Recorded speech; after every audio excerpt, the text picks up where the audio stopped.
अस्सलाम वालेकुम, मैं हूं अदील राजा। आप देख रहे हैं मेरा यूट्यूब चैनल। नाजरीन, आज बात करेंगे चंद चीज़ों की। आपको बताऊंगा जनरल बाजवा की खुफिया मीटिंग्स, चंद एक खुफिया मीटिंग्स का अहवाल, किस कदर बददयानत आदमी था ये, पाकिस्तान का साबिक आर्मी चीफ बन गया ये शख्स, किस तरह बर्बादी की इसने।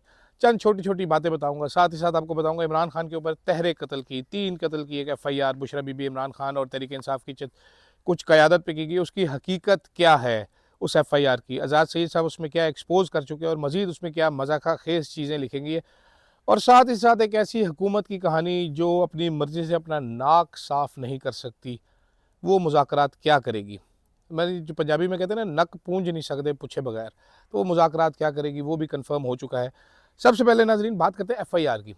अब जो इमरान खान साहब के ऊपर FIR दर्ज की गई है, उसका मतन खासा दिलचस्प है। ये अभी सभी को पता चल गई है कि मरी के रिहायशी थे जिन साहब की गाड़ी से रेंजर्स वो टकराए, जहाँ बहक हुए 3 अदद। उसके बाद टीवी चैनल्स ने किस तरीके से जाली खबर चलाई कि तहरीक इंसाफ के वर्कर्स ने कुचल दिया, उसकी बेसिस पे फिर ऑपरेशन किया गया, पूरा एक ड्रामा रचाया गया, बयानात दिए गए तहरीक इंसाफ के ख़िलाफ़।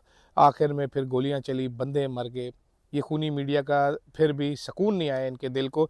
अभी भी ये इस फेक FIR को पेडल करेंगे, इसका बयानिया आगे चलाते रहेंगे। आप देखिएगा तहरीक इंसाफ का मौक़िफ़ कहीं नहीं आएगा, जो हकीकत है वो सामने नहीं आ सकेगी। लेकिन इस FIR में मज़ाक़ा खेज़ चीज़ें लिखी क्या हुई हैं। अच्छा, FIR कहती है जी इमरान खान ने जेल में बैठ के ये प्लान बनाया। तहरीक इंसाफ की मुख्तलिफ अदवार में, जो मुख्तलिफ औकात में जो लीडरशिप मिलती थी, बुशरा बीबी मिलती थी, अली मीन गंडापुर, जो भी लोग मिले उनको बताते थे कि जो करना पड़े करो, मुल्क में आग लगा दो, खून ले लो, जान से मार दो किसी को।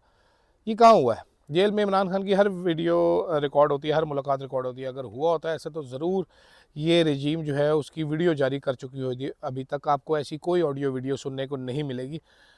इमरान खान से जो भी जेल में मिलने जाता है, इमरान खान साहब हर बंदे को ये बताते हैं कि भाई जो कुछ कहोगे अपनी रिस्क पे कहना, मैं तो जेल में हूँ, यहाँ पर कैमरे लगे हुए, ऑडियो वीडियो रिकॉर्डिंग हो रही है। वो अक्सर एक कर्नल साहब से भी मुखातिब होते हैं कैमरे को देख के।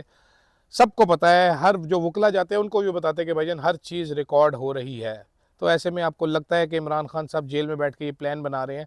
और इसमें गवाहान, ख्वाजे के गवाहान डड्डू जो हैं वो कौन है। वो जेल के मुशक्की है इमरान खान का, खुफिया पुलिस के लोग हैं, जेल में दीगर कैदी हैं। इमरान खान कैद तन्हाई में है, ये बात अब ऑन रिकॉर्ड आ चुकी है। उनके इस हुकूमत ने शानपति करते हुए, ज़्यादा ज़हीन बनते हुए उनका जेल सेल की तस्वीर भी रिलीज़ की थी, जिसके बाद मज़ीद बेइज्जती हुई थी इस हुकूमत के कि किस हालात में इमरान खान को रखा हुआ है। क्योंकि जैसे नवाज़ शरीफ, जैसे मरीम नवाज़ रहते थे शहंशाहों की तरह जेल में, पूरे पूरे ब्लॉक थे उनके पास, वैसा कुछ भी नहीं। बहुत ही छोटा सा कमरा है जिसमें ओपन वॉशरूम है, जिसमें इमरान खान साहब रहते हैं। तो ऐसे में कौन सा मुशक्की, कौन से दीगर कैदी जो इमरान खान के साथ मिलकर लूडो खेलते हैं वहाँ पर बैठ के, मालूम नहीं मुझे। लेकिन शदीद मज़ाक़ खेज़ तस्वीर है कि जी बुशरा बीबी ने तकरीर की, उसने कहा इनको उड़ा दो, इनको जान से मार दो। फिर वहाँ से हजूम में से एक गाड़ी निकली और उसने आके उड़ा दिया। ये कैसे हुआ? क्योंकि जिस टाइम रेंजर्स की एहलकारों को ये अफसोसनाक हादसा पेश आया, उस टाइम तो ये 26 नंबर से भी पीछे थे। ये G13 का वाक़या है शायद। तो ये कैसे हुआ, ये कहाँ हुआ? ये बुशरा बीबी ने कब कहा कि इनको उड़ा दो, इनको जान से मार दो? मैं तकरीबन पूरा फॉलो करता रहा हूँ, किसी एक जगह पे मैंने कोई ऐसे अल्फाज नहीं पहुँचे। हमने डी चौक जाना है, हमने जान की परवाह नहीं करनी अपनी, हमने खान को रिहा करवाना है, हमने वहाँ पर बैठना है। इस किस्म की जज्बाती तकरीर बुशरा बीबी ने की। कहीं भी नहीं मैंने सुना कि उन्होंने कहा हो या किसी रिपोर्टर और ने रिपोर्ट किया हो कि जी जान से मार दो, उड़ा दो, ये कर दो, वो कर दो। ठीक है, तो ये जाली किस्म का एक बहुत ही बोगस किस्म का प्लान है, जो कि मतलब खुदा की कसम क्या बंदा बोले। अच्छा, दूसरा जी, हनीफ अब्बासी साहब गुस्से में आ गए अचानक ही। उनका नाम आने वाले वज़रा की लिस्ट में, वो गुस्से में आ गए। उन्होंने कहा फैसल वाडा को शर्म आनी चाहिए, अब हमारे वोटों से सेनेटर बना, पहले इस्तीफ़ा दे फिर हमारे खिलाफ बातें करे। अब्बासी साहब, आपकी जो हुकूमत है वो खुद किसी और के वोट चोरी करके बनी हुई है, आपका खुद सीट कंटेस्टेड है। फैसल वाडा को आप क्या बातें करें। वैसे फैसल वाडा आपके वोटों से नहीं बना हुआ, MKM और पीपल्स पार्टी के वोट लेकर बना है सेनेटर। और जिन्होंने वोट दिलवाए हैं वो इतनी आसानी से इस्तीफ़ा नहीं दे देंगे, ना आपके कहने से उसने इस्तीफ़ा देना है। आपकी औकात क्या है?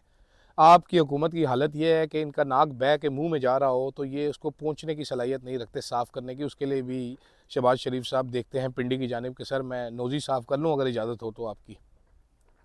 तो ज़्यादा बातें अच्छी नहीं लगती। मैं पिछले 4-5 वीलॉग्स में कह चुका हूँ, कोई मुज़ाकरात नहीं होंगे। ख्वाजा आसिफ साहब ने कन्फर्म कर दिया है कि भाईजान इस्टेब्लिशमेंट के बगैर ये मुज़ाकरात नहीं हो सकते। इस हुकूमत के पास कोई मैंडेट, कोई ताकत नहीं है।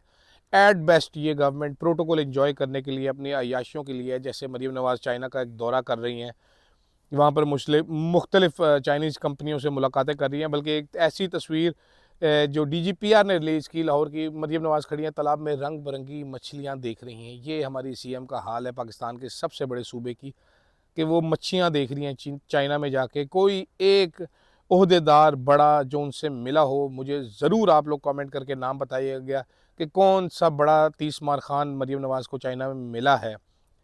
अब नाज़रीन आ जाते हैं उस टॉपिक की तरफ जो कि बड़ा इंटरेस्टिंग टॉपिक है, जनरल बाजवा की खुफिया मीटिंग्स। अमीर हैदर खान होती साहब ने कल एक इंकशाफ किया। खैर हमें तो ये पहले से पता था, लेकिन उन्होंने फिर भी आवाम के लिए एक इंकशाफ, उनकी कबूलियत जो होती है ना, ये जब इकरार एतराफ़ जुर्म करते तो बड़ा इंटरेस्टिंग होता है। उन्होंने कहा जी बाजवा ने कहा कि ये अपना मर्जी का आर्मी चीफ लगाएगा, फिर सदारती निज़ाम लेके आएगा, फिर 10 साल के लिए बैठ जाएगा, इसलिए ये लेके आना ज़रूरी। ऐसी बातें मौलाना फजलुर रहमान साहब भी कर चुके हैं। यही बातें मैं आपको एक मीटिंग का बताता हूँ। 8 अप्रैल को ये मीटिंग हुई, 9 को रिजीम चेंज हुआ था, तो 8 को ये मीटिंग हुई, एक दिन पहले।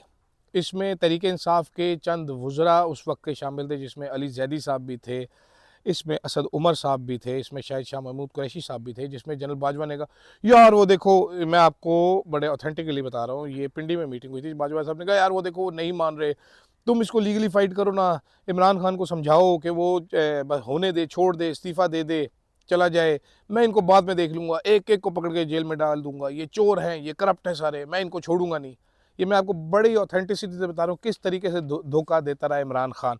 इमरान खान के साथ एक मीटिंग हुई थी जनरल बाजवा की, जिसमें इमरान खान ने जनरल बाजवा को साइफ़र दिखाया कि सर ये आया है जनाबे वाला कमर जावेद बाजवा साहब, ये साइफ़र अमेरिका ने भेजा है, हुकूमत चेंज करा रहे हैं। उस पर उन्होंने जवाब दिया था, और नहीं ये कुछ नहीं है जी, ये तो मेरी दराज में भरे पड़े हैं, मेरी दराज खोलो। ये ऐसा वो सहाफ़ियों को भी बताते रहे थे। अच्छा, टीवी एंकर से जो मुलाकातें होती थी, मैं आपको स्पेसिफिक नहीं बताता फ़िलहाल, मैं आपको वैसे बता देता हूँ। जनरल बाजवा साहब जब नए नए आर्मी चीफ बने थे, टीवी एंकर्स को बुला के मुलाकातें करते थे, पूछते पता क्या थे, यार तुम्हारी सैलरी कितनी है, पेट्रोल भी फ्री का मिलता है तुम्हें, यार मेरे तो देखो इतनी सी सैलरी है, तुम्हारी इतनी ज़्यादा क्यों। उसके बाद फिर एक कैंपेन चलाई गई थी कि मीडिया पे बहरान आ गया, इमरान खान के दौर में मीडिया पे बहरान आ गया है, वर्कर्स को निकाला जाने लगा। ये एक प्लॉटेड कैंपेन थी, एक बाजवा स्पॉन्सर्ड कैंपेन थी। एंकरों को कहा जाने लगा कि जी इस बहरान आ गया है, बहरान आ गया, जबकि सारे टीवी चैनल्स अच्छी खासी कमाई कर रहे थे, लेकिन एक बहरान दिखाया, माशी बहरान दिखाने के लिए, इमरान खान के हुकूमत को नाकाम साबित करने के लिए एक ये जाली वारदात डाली गई। मैं उस टाइम खुद मीडिया में था, बड़ी पावरफुल पोजीशन पे था, मुझे अच्छे तरीके से पता है ये सब कैसे और क्यों हो रहा था और कौन इसके पीछे था। अच्छा, उसके बाद जी एक मीटिंग हुई इमरान खान के साथ रिजीम चेंज से पहले। उस टाइम इस्लामिक सरबराही कॉन्फ्रेंस होनी थी, तो जनरल बाजवा साहब ने फरमाया कि सर इसको अभी छोड़ देते हैं, अभी जिक्र करेंगे, बड़ा इंटरनेशनल इवेंट एक बहुत बड़ा हो रहा है, आप उसके मेज़बान हैं पाकिस्तान, उसके बाद आई विल फिक्स देम, ये वापस ले लेंगे, आप फिक्र ही ना करें, ऐसे ना करें, और अभी जिक्र करने की ज़रूरत नहीं। वो जो बहुत सारे लोग कहते हैं ना कि ये साइफ़र अगर फरवरी में आया था तो मार्च में आया था, तो इमरान खान ने मार्च के एंड में क्यों जिक्र किया, उसकी वजह ये थी कि जनरल बाजवा इमरान खान को आखिरी वक्त तक धोखा देता रहा, आखिरी वक्त तक बेवकूफ़ बनाता रहा कि भाई नहीं कुछ भी नहीं होता, ऐसे नहीं होता। जबकि दूसरी जानिब उन लोगों से मुलाकातें करता रहा, डीलें करता रहा बैठ के कि कैसे होगा, और इस डील में सर फहरिस्त जो डील थी वो थी कि मेरी एक्सटेंशन दी जाएगी, जिस पर इमरान खान ने एक मुलाकात में जनरल बाजवा को कहा था कि भाई अगर तुम्हें एक्सटेंशन का मसला तो दे देता, तुम्हें एक्सटेंशन, बैठ जाओ, क्यों हुकूमत गिरवा रहे हो, तुम मत गिरवाओ ये हुकूमत।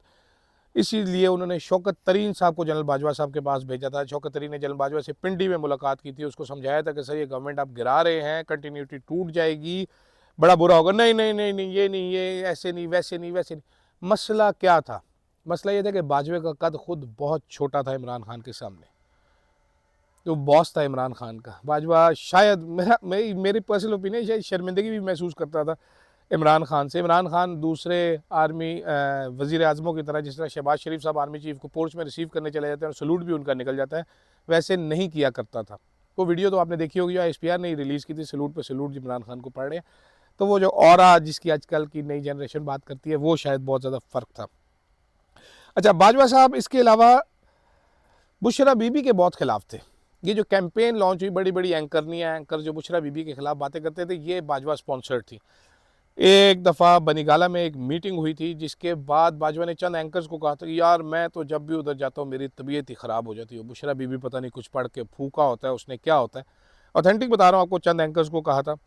जिसके बाद एक फेमस एंकरनी ने एक कॉलम भी लिखा था बीबीसी में, कटे हुए बकरे सर, इस तरह की स्पॉन्सर्ड चीज़ें आपने देखी थी। ये इनका माखज़ भी, इन सब के पीछे भी मेरी इतलात के मुताबिक जनरल बाजवा से शुरू हुई सरगोशियाँ होती थी जो आगे तक चलती रहती थी। इसके अलावा और भी बहुत सारी दास्तानें हैं बाजवा की, उसके झूठों की, उसके मकर फ़रेब की। लेकिन क्या अंजाम हुआ, मुझे वो वीडियो नहीं भूलती, वो वीडियो मुझे नहीं भूलती। ये धमकियाँ लगाता था, अरशद साहब को धमकियाँ बड़ी पहुँचाई थी बाजवा ने।